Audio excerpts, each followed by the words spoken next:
상징하고 표현을 하고 있어요. 사도행전 7장 38절에. 그래서 애굽은 뭘 상징하느냐? 세상을 상징하고 우리가 태어나서 살고 있는, 그 다음에 거기서 나와서 광야는 교회를 상징하고, 최종적으로 들어가는 가나안 땅은 천국을 상징한다. 이렇게 비유적으로 나타내고 있죠. 그래서 우리 또한 마찬가지예요. 그래서 세상 애국으로부터 내 의지와 내 힘으로 나온 게 아니라 하나님의 강권적인 은혜로 인도함을 받아서 광야로 들어오게 되죠. 그 광야 교회. 그래서 교회 생활을 합니다. 그래서 교회에서 날마다 주시는 말씀을 통해서 내 속에 있는 못된 소가지들이 다 튀어나와요. 그죠? 소가지 튀어나오고 그것들을 발견하고, 아, 이게 잘못됐구나, 이것이 죄구나, 죄와 싸우게 되고 또 그 가정 가운데서 연단받게 되고, 그러면서 나도 모르게 거룩하게 돼요. 그래서 성화의 과정을 통해서 마침내 가나안 천국에 입성하는 그 모든 과정들을 지금으로부터 3,500년 전 출애굽 사건을 통해서 우리에게 실물 교육을 시켜주고 있다는 거예요. 그래서 고린도전서 10장 11절 말씀에도 보면은 저희에게 당한 이런 일이, 여기서 저희는 누구냐면은 광야에 나온, 애굽에서 광야로 들어선 이스라엘 백성들 얘기하는 거예요. 저희에게 당한 이런 모든 일들이 뭐가 됐느냐? 거울이 됐대요. 거울. 그 역사적 사건으로 끝나는 게 아니라 거울이 돼서 내가 그 앞에 서는 거예요. 그러면서 혹시 내 모습이 그들 중에 있지 않은가, 탐욕을 부리고 불만불평하는 그런 모습이 내 속에 있지 않은가 거울 삼으라는 거예요. 또한 말세를 만난 우리의 경계로 기록하였느니라 그랬어요. 그러니까 그 사람들의 하나하나 보는 가운데에 아유, 그 사람들 왜 그랬대? 라고 하고 손가락질만 할 것이 아니라 너는 그러지 말라는 거예요. 그 사람들의 모습을 보면서 네가 교훈 삼아서, 타산지석 삼아서 너는 그러지 말라고 경계로 기록해놨대요. 그래서 오늘은 이스라엘 광야 교회의 여러 가지 모습들 가운데에서 한 부분을 살펴보면서 우리가 거울 삼는, 또 내가 무엇을 배울 수 있을지 한번 살펴보도록 하겠습니다. 먼저 1대지로 광야에는 성막을 중심으로 한 행렬이 있습니다.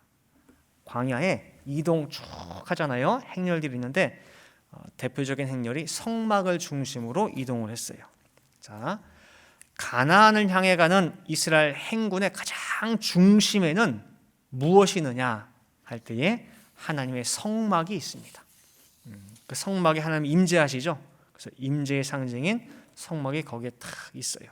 그래서 그 성막을 중심으로 모든 200만 이스라엘 백성들이 진을 치게 되고, 또 이동을 할 때에도 일사불란하게 오와 열을 맞춰서 전진하게 돼요.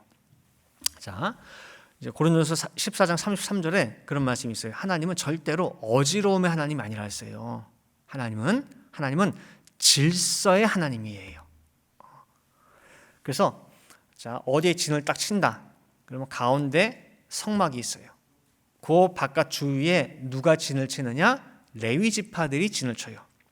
그리고 그 바깥으로 동서남북에 지파별로 3지파씩 진을 쳐요. 딱 도착했는데 어디가 좀 그늘지고 뭐 시원하니까 난 여기 진을 칠래. 자기 치고 싶은데 텐트 치는 게 아니에요. 내가 유다 지파다. 그러면 반드시 성막 오른편에 동쪽에 유다 지파의 지역이 따로 있어요. 내가 에브라임 지파다. 그러면 성막 중심으로 서편에 정해져 있어요. 딱 군대 막사 치듯이 그렇게 치는 거예요. 성막 중심으로. 그 다음에 이동을 할 때에도 그냥 막 짐 싸는 순서대로 출발하는 게 아닙니다. 제일 먼저 앞에 어느 지파들이 가느냐? 일대로 유다, 이사갈, 스불론 그 세 지파가 같이 진을 치거든요. 동쪽에다가. 그 팀들이 먼저 출발을 해요. 그 다음에 그 뒤에 누가 출발하느냐?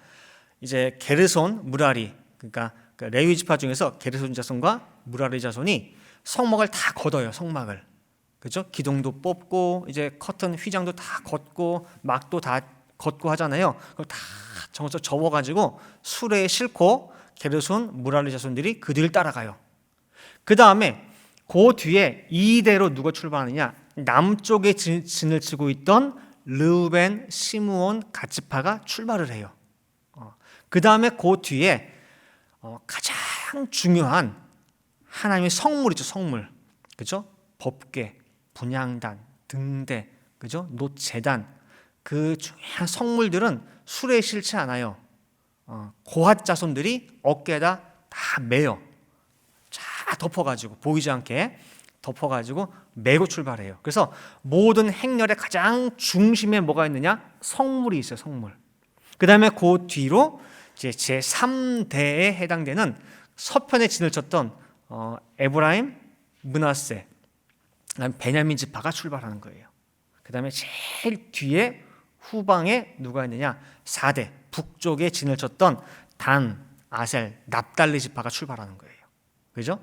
그래서 진을 칠 때도 성막을 중심으로, 이동을 할 때에도 성막을 가장 가운데 두고 이동을 하게 돼요. 이러한 내용이 민수기 10장 14절부터 28절에 설명되어 있어요. 내용 길기 때문에 읽지는 않겠어요. 민수기 10장 14절부터 28절에 이동하는 내용들 순서가 다 나와 있어요. 이렇게 성막을 중심으로 이동하는 행렬이 광야에 있었어요. 그 다음에 이대지로 요셉의 해골을 메고 가는 행렬이 있습니다. 요셉의 해골을 메고 가는 행렬. 여러분들 40년 광야 생활에 요셉의 해골을 메고 가는 행렬이 있다는 말을 성경에서 보신 적이 있습니까? 성경에서 있는데 내가 못 봤나? 라고 할 수 있죠. 혹시 보신 분 있으세요?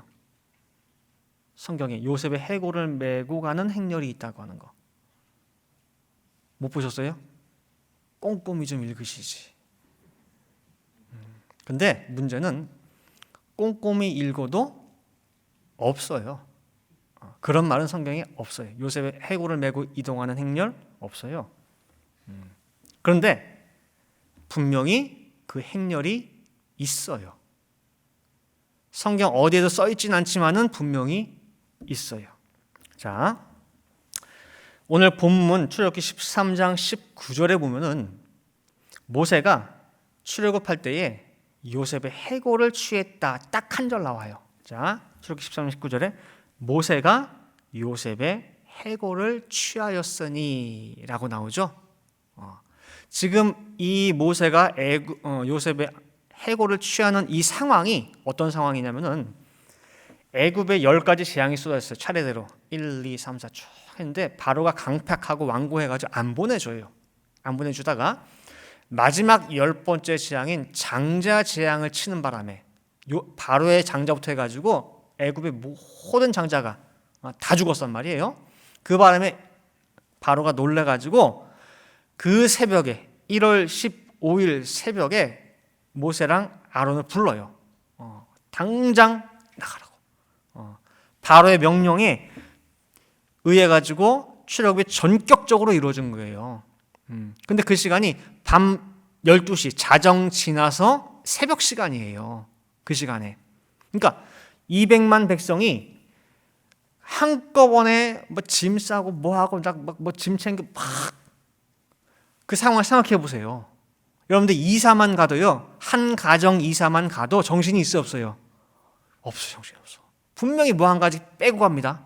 그죠?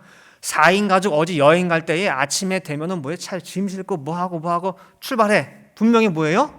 뭔가 한 가지 빠뜨리고 가요. 그렇게 정신이 없어요. 한 가정 여행 가도. 근데 200만 민족이 갑자기 그 새벽에 나가는데 막 ጦ떼기 시작이겠죠. 정신없고 하고. 근데 그 대혼잡 가운데서도요.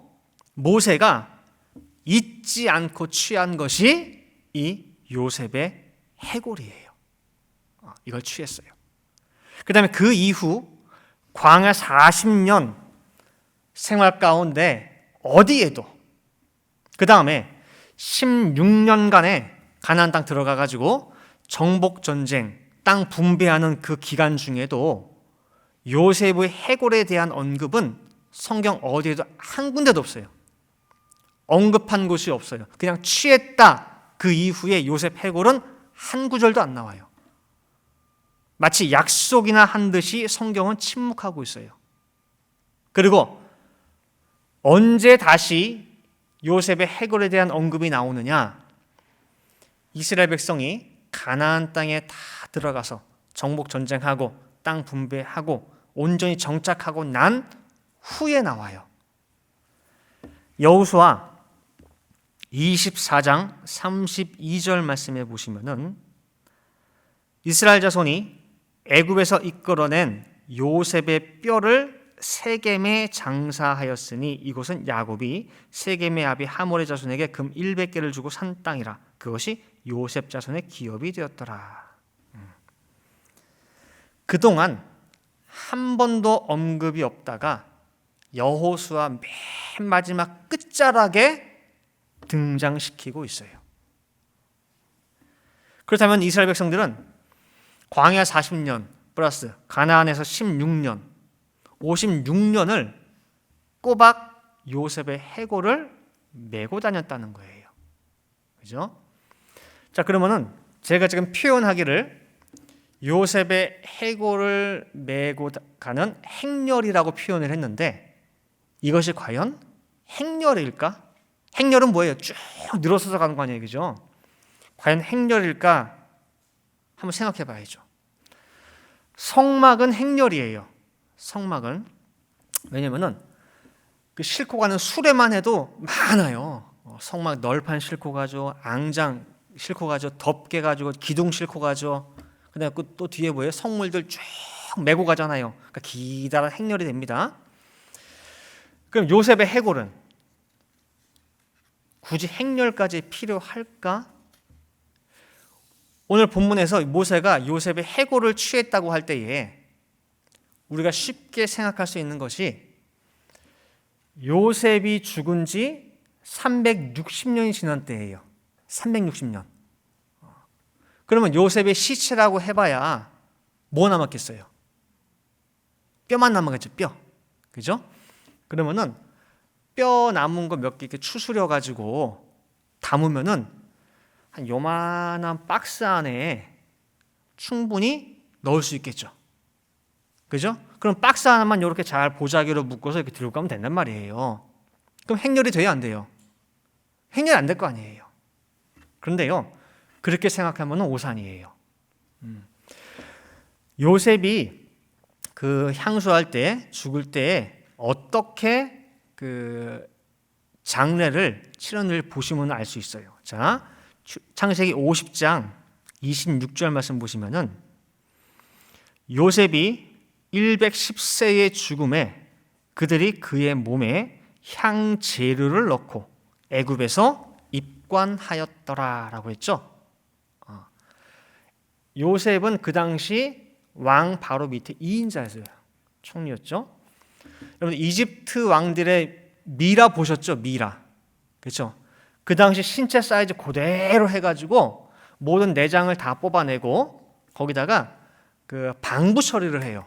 몸 안에다가. 근데 지금 요셉도 죽고 났을 때 그 몸에다 뭘 집어넣었어요?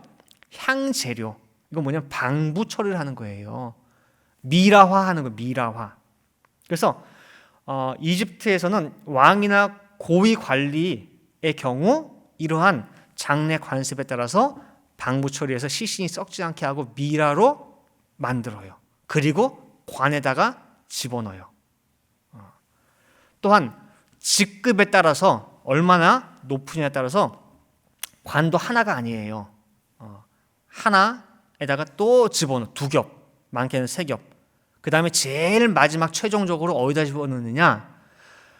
지진이 나가지고 무너져도 이 시신이 이 미라가 훼손되지 않도록 돌관에다가 집어넣어요. 석관에다가. 그래서 이집트에서 발견된 그 왕들의 그 관 보면은 돌 무덤이죠. 돌로 된 게 많아요. 그 안에 또 나무관이 있고. 그래서 이 전체 관의 무게를 따져보면은요, 1톤 이상 몇 톤에 해당이 될 정도로 무거워요. 따라서 모세가 요셉의 해골을 취했다라고 할 때에 뼈만 추스를 수 있는 게 아니에요. 어떻게 해요? 미라화되어 있기 때문에 그 미라 자체예요. 그거를 가지고 나간 거예요. 미라로 보존된 상태. 그럼 미라만 달랑 들고 나와요? 안 되겠죠. 관을 같이 들고 나오는 거예요. 미라가 들어있는 그 관 자체를. 근데 석관까지 해가지고 들고 나면은 이건 사람이 못 들어요.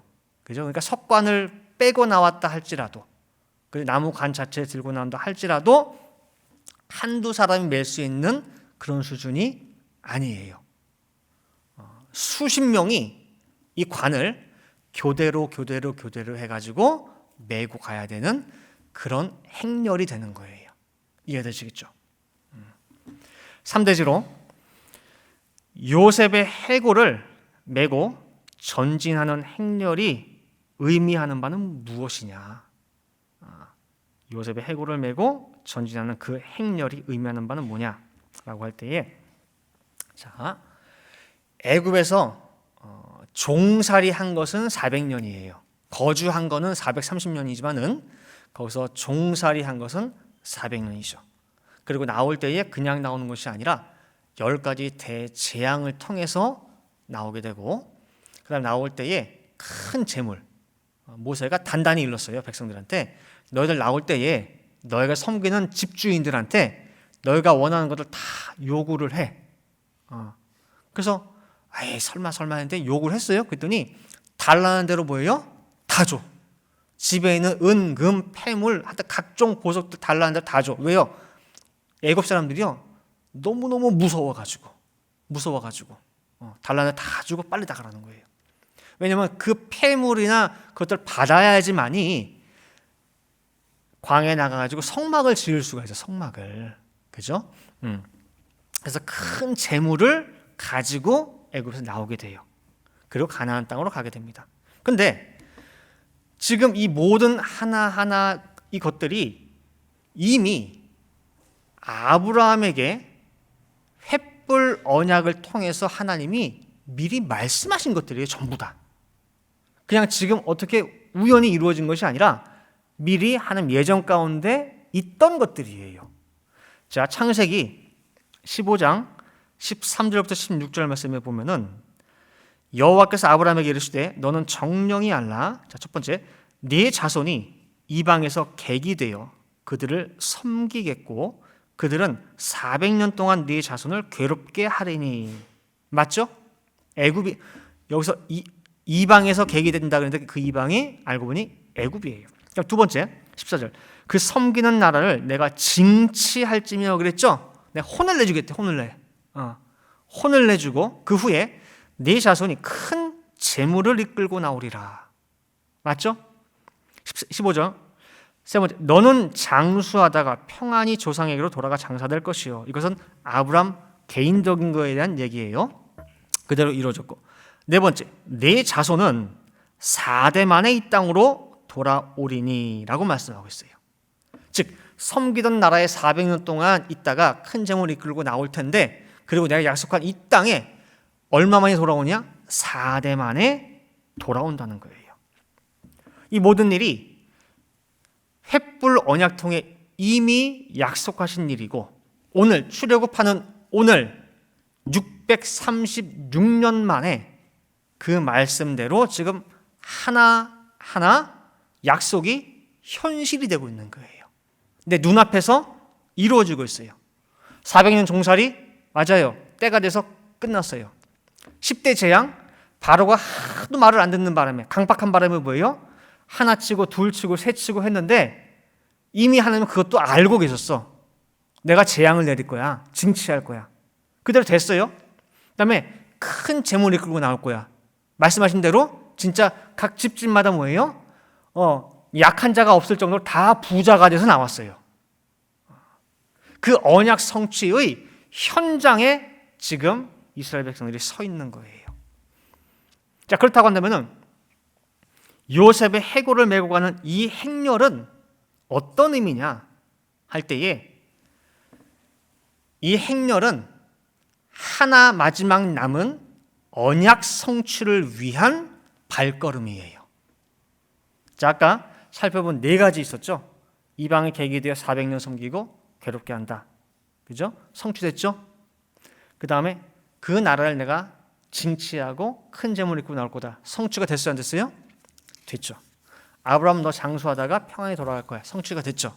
마지막 4번째.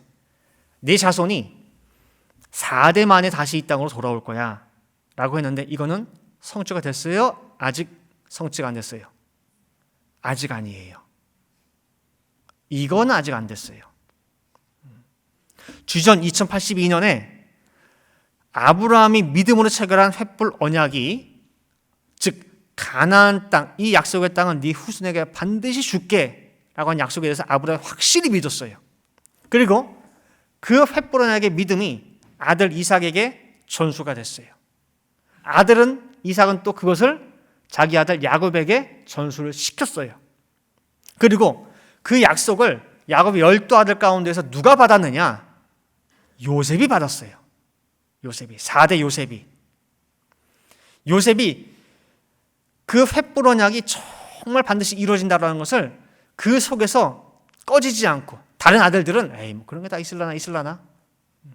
요셉만 그 속에서 뭐예요? 그 언약이 활활 타올랐단 말이에요. 그래서 110세의 애굽에서 요셉이 죽으면서 향수하면서 유언하는 모습을 한번 보세요. 자, 마지막 죽으면서 이런 유언을 해요. 창세기 50장 25절입니다. 보시면은 요셉이 또 이스라엘 자손에게 맹세시켜 이르기를 하나님이 정령 반드시 너희를 뭐 하신대요? 권고하시리니 너희는 여기서 내 해골을 메고 올라가겠다 하라 하였더라. 즉 지금 너희가 여기 애굽에 살고 있긴 한데 이거는 여기에 우리가 영원히 거주하는 게 아니야. 우고 잠시 머무는 거야. 반드시 때가 되면은 하나님이 우리를 권고하사 찾아오실 거야. 그리고 이 땅에서 약속의 땅으로 우리를 인도해 주실 거야. 반드시 찾아오시는데 그때 뭐예요? 나도 함께 데리고 가. 아시겠어요? 즉 요셉은요, 하나님께서 이 민족을 데리고 가실 것, 반드시 생각하실 것을 믿고 있어요. 뭐에 근거해서? 횃불 언약. 우리 조부 아브라함에게 하신 횃불 언약에 근거해서, 언약을 하나님께서 한 번 언약하신 것은요 절대 뭐예요? 변치 않아요. 반드시 지키거든요. 그러니까 이스라엘 자기 후손들에게 맹세시키기를 절대 나 여기서 죽지만, 애굽에서 죽지만은 애굽에 매장하지 말고 그대로 놔둬.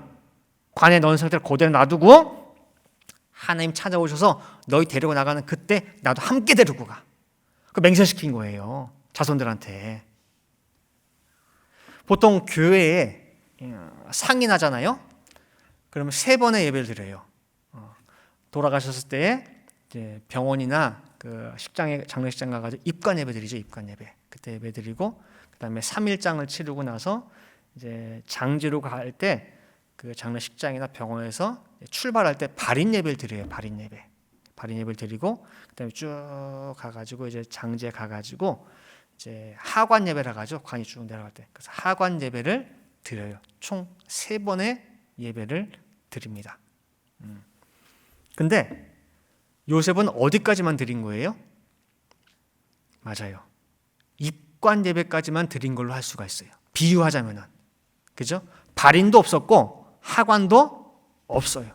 아직 장례가 끝났어요, 안 끝났어요? 안 끝났어요. 요셉은.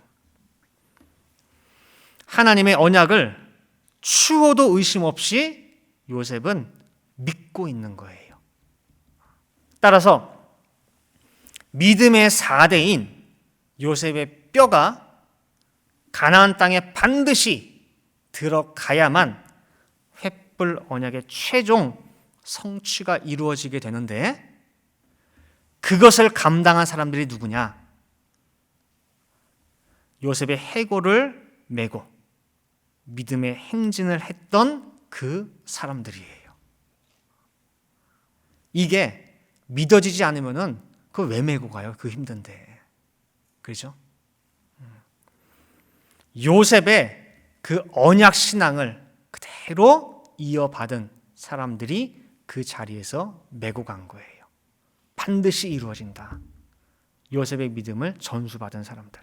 그래서 찌는 듯한 광야 40년, 가나안 족속과의 피 튀기는 그 전쟁의 소용돌이 16년, 도합 56년을 묵묵하게 요셉의 해골을 메고 헌신했던 거예요. 자, 이제 결론 맺도록 하겠습니다. 교회 생활로 비유되는 그 광야 노정 속에 두 가지의 행렬이 있죠. 하나는 성막을 중심으로 한 보여지는 행렬, 나타난 행렬. 그리고 또 하나는 요셉의 해골을 중심으로 한 드러나지 않은 두 가지의 행렬이 있습니다. 근데 성경상 어느 곳을 찾아봐도 나타나지 않고 있는 무거운 요셉의 관을 메고 가는 이 행렬. 56년 동안 하루같이 이름도 없이 빛도 없이 아무도 알아주지도 않아요. 그럼 불만이 없고 불평이 없었을까요? 이 사람들은? 네? 그래도 성물을 메고 가고 하는 사람들은 뭐예요? 사람들이 다 그렇지. 저거 법궤 메고 가는구나. 법궤 지나갈 때마다 뭐예요? 다 고개 숙이고 할 거 아니에요. 이게. 수고한다고 했을 테고. 응? 보여지니까. 근데 이 행렬은 알지도 못해요. 성경에 안 써 있잖아요. 우리는 핫바지냐? 누구는 수고한다고 말이라도 듣고 성경에 기록해도 되는데 우리는 뭐예요? 이런 불만의 말이 안 나왔을까 그 말이에요. 똑같이 수고하는데 누구는 그래도 알아주고 대접받고 누구는 한마디 언급도 없고 하나님도 너무하시지. 이름은 둘째치고 그죠? 지파는 둘째치고 그런 행렬이 있었다라고만 써도 얼마나 다행이에요. 여기 있는 우리들도 오늘 말씀 듣기 전까지 요셉의 관을 메고 하는 행렬이 있었다는 거 알았습니까? 존재 자체도 기억을 못하도 그런 취급받는데 불만 불평이 없었겠느냐 그 말이에요. 그죠? 있었을까요? 없었을까요? 있었으면 기록했을 거예요. 성경에. 그죠? 자, 마태복음 1장 18절 19절에 보면은요. 읽지 않을 거예요. 마리아가 성령으로 잉태를 하게 되죠. 그렇죠? 요셉도 깜짝 놀랐어요. 정혼도 하기 전이라서 손도 안 잡았는데 뭐예요? 배가 불러오네. 그죠? 자기 와이프가 배가 불러요. 불러서는 안 되는데. 자, 신명기 22장 율법을 보면은요. 당장 돌로 쳐 죽여도 전혀 죄가 안 되는 상황이에요. 처녀가 지금 임신을 했는데. 남편 요셉이 나가서 한마디 입만 뻥끗하면은 마리아는 찍소리 못하고 죽어요. 그리고 뱃속에 예수님 또한 세상 구경 아예 못해보고 그냥 죽게 돼요. 더불어 하나님의 계획하신 모든 뜻도 여지없이 무너지고 말게 돼요.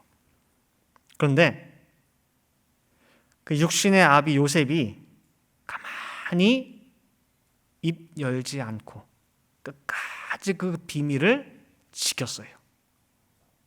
그 비밀을 지킴으로 예수님 오시는 길이 열리고 하나님께서는 이 한 가지가 너무너무 고마워가지고 성경에 뭐라고 썼느냐? 요셉을 의로운 자라고 기록했어요. 그 한 가지 너무 고마워서. 자, 말이 많은 곳에는 항상 사단이 틈타게 돼 있어요. 더 나아가서 하나님의 뜻이 무너지게 돼 있어요. 누가복음 17장 10절 말씀해 보시면은 이와 같이 너희도 명령받은 것을 다 행한 후에 이르기를 우리는 무익한 종이라 우리의 하여야 할 일을 한 것뿐이라 할지니라 그랬어요. 충성스럽게 다 했어.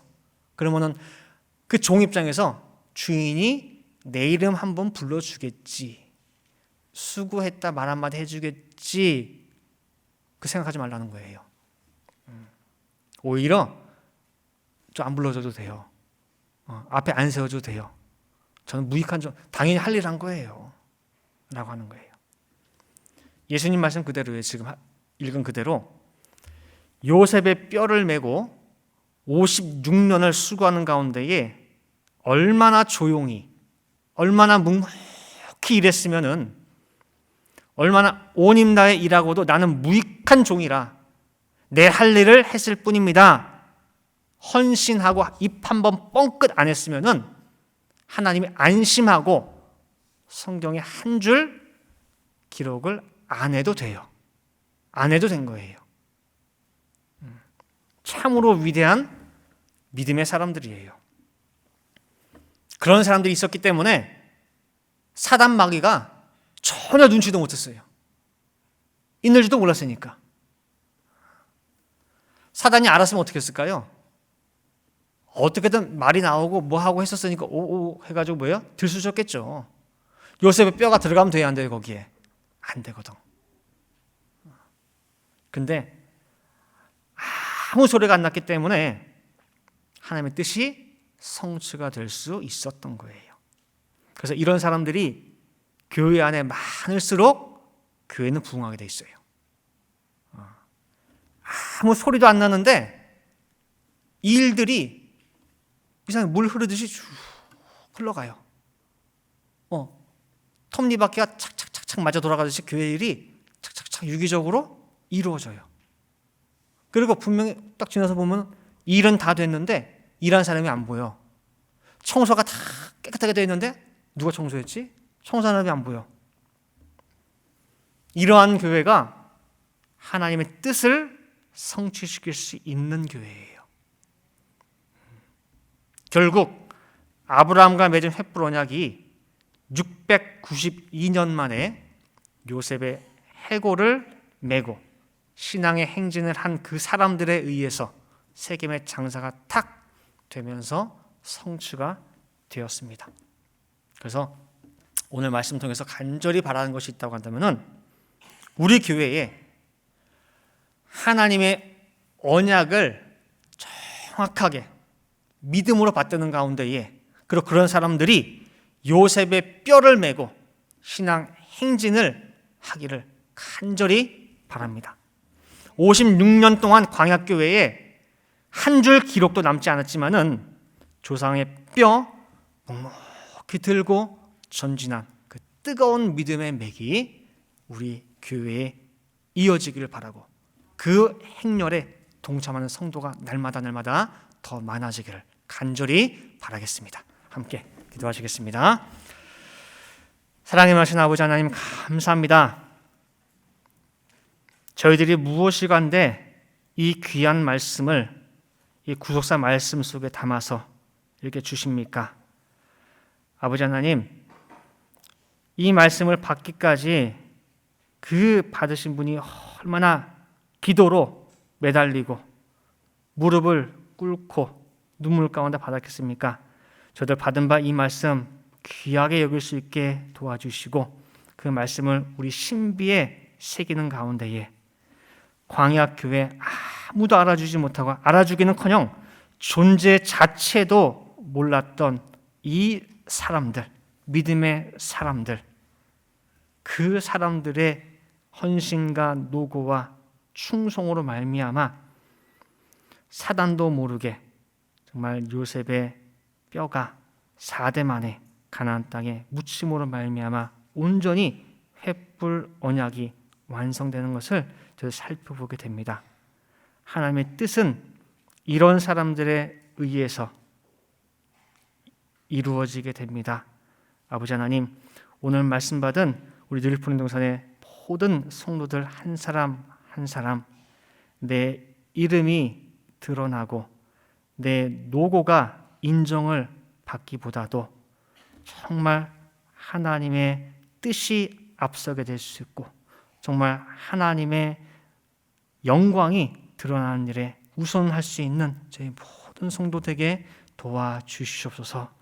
이렇게 장성한 성도들이 한 사람 한 사람 우리 교회에 많이 나타날 수 있게 도와주시고 요셉의 뼈를 그 매는 행렬에 한 사람 두 사람 더욱더 많은 사람들이 메고 갈 수 있고 더 많아짐으로 말미암아 짊어지는 무게가 더 가벼워지는 그런 역사가 있을 수 있도록 아버지 도와주시옵소서.